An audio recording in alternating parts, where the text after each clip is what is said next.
Boker Tov, dans notre paracha de Bo, la Torah, elle nous parle du Hametz. Elle nous dit que le Hametz, lo irae, velo imatse, elle nous dit attention, lo irae lecha Hametz, velo irae lecha seor bechol gibulecha. À la fin de notre paracha, dans parachat, qui est viacha, kol mahmetz et lo tochelu, bechol moshvotechem tochelu matzot.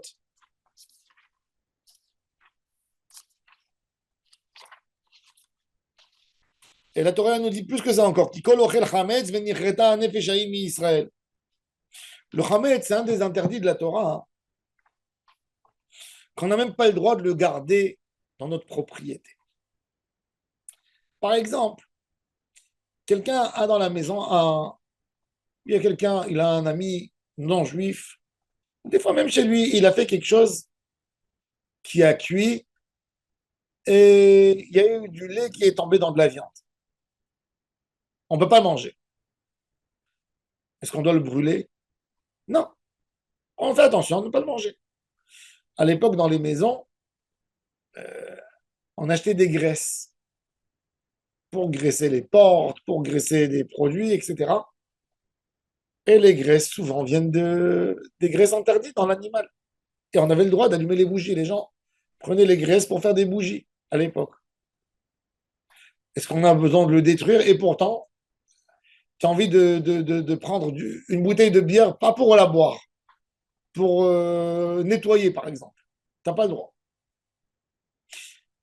Pourquoi on n'a pas le droit? Pourquoi l'interdit du Hametz, il est pire que le Bassar et Khalav ensemble? Pire que tous les interdits de la Torah. Alors le Tosfot, dans le traité Psachim, nous explique. Il nous dit plus que c'est autorisé. Le Hametz, dans l'année, il est consommé pendant 358 jours dans l'année. Il n'y a que 7 jours où on ne mange pas du Hametz. Puisque c'est toute l'année, c'est autorisé, bah, tu risques d'être piégé, de tomber, de faire tes habitudes. Ça, pour nous, ça doit être un modèle pour des avérotes qu'on a l'habitude de faire malheureusement. Un homme, quand il veut vraiment changer, bah, il aura un travail très très dur pour ce qu'il a l'habitude de faire tous les jours. De quitter les mauvaises habitudes. Pour quitter les mauvaises habitudes, on ne peut pas les quitter avec une modération, doucement, doucement. Parce qu'on tombe dans ce système de la vie qui nous emporte, une sorte de tourbillon, où tu fais ta route. Tu es obligé de passer à une extrême. De la même manière que le Hametz, que tu as l'habitude de le consommer, tu as tellement peur que par habitude, tu vas manger. Et c'est pour ça que tu as interdit de le garder chez toi. Il faut le vendre à un goy. Et même quand tu le vends, il faut écrire un papier vendu. Il faut le fermer dans un placard spécial. Il faut le fermer, il faut le faire sortir de ta maison, etc. De cette même manière, toutes les mauvaises habitudes, du moment où c'est une habitude, mais elle est mauvaise, il faut s'éloigner d'elle de la même manière qu'on s'éloigne du Hametz. Sans ça, tu ne peux pas quitter. Qu'est-ce qu'on fait pour Pessah? Quel nettoyage? On nettoie toute la maison. On fait entrer les mains dans les poches pour nettoyer, on nettoie le cartable, on nettoie les jeux des enfants, on nettoie la cave, on nettoie la voiture, on nettoie les étagères, les tiroirs. Bref, on nettoie tout. Pourquoi? Pour ne pas avoir en nous quelque chose qu'on a l'habitude de le faire tout le temps. Ce travail de Pessah est primordial et très important pour nous faire comprendre comment ça a l'air un petit coup de la Neshama. De la même manière, quand on veut vérifier qu'il n'y a même pas une miette de Hametz, on s'assure qu'il n'y a pas. Ben, quand on fait un tikkun à midot et on veut arrêter de se comporter d'une mauvaise manière, d'une certaine manière qu'on avait l'habitude, ben, on va travailler à fond, on va s'assurer qu'on n'a plus ces éléments destructifs en nous. Ça, c'est l'importance de la teshuva, l'importance du tikkun. C'est pour ça que matzah, c'est mitzvah, chametz, c'est avera. Même la matzah. Vous avez vu comment on fait la matzah? Combien de vigilance pour faire une matzah qui n'est pas chametz.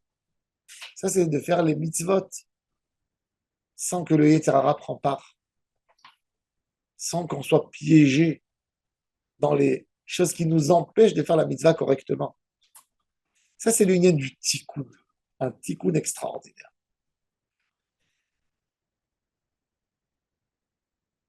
Et le chametz, c'est de s'éloigner de la avera. Pessah, c'est la fête de la liberté. Être un homme libre, c'est de faire les choses bien. Tant qu'on est soumis au Yetzer Hara, on fait nos mitzvot mal et on ne s'éloigne pas comme il faut s'éloigner des avérotes. Être un homme libre, c'est de trouver un équilibre de notre neshama, c'est de trouver le bon chemin. Et c'est pour ça qu'avant de faire chaque action, vous savez, il y a un chant que les enfants chantent à Pessah. Shebechol alelot adoré. Chametz o matzah. Mon Rav disait que chaque action qu'on fait dans la vie, il faut se poser la question. C'est Chametz ou c'est Matzah? C'est Yetzer Hara ou c'est Yetzer Hatov? Il y a un brin de Chametz là-dedans, il y a un brin de Avera ou Matzah, ou c'est une mitzvah. Et cette mitzvah, comment elle est faite? Elle est bien faite ou elle n'est pas suffisamment bien faite? Et ça doit nous guider toute notre vie. Ça, c'est le travail. Les mauvaises choses qu'il faut enlever de nous, ce n'est pas des avérotes que Chas v'Shalom, un homme peut les faire, mais rarement.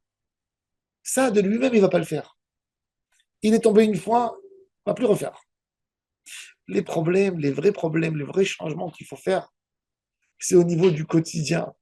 C'est au niveau de tous les jours, de ce qu'on fait tous les jours, où on tombe tous les jours. C'est ça ce qu'il faut travailler, faire un effort pour faire un. Et Hachem nous aidera d'avoir un vrai tikkun de notre neshama, une vraie avodat Hachem, qui va nous aider à évoluer. Baruch Adonai Leolam. Amen.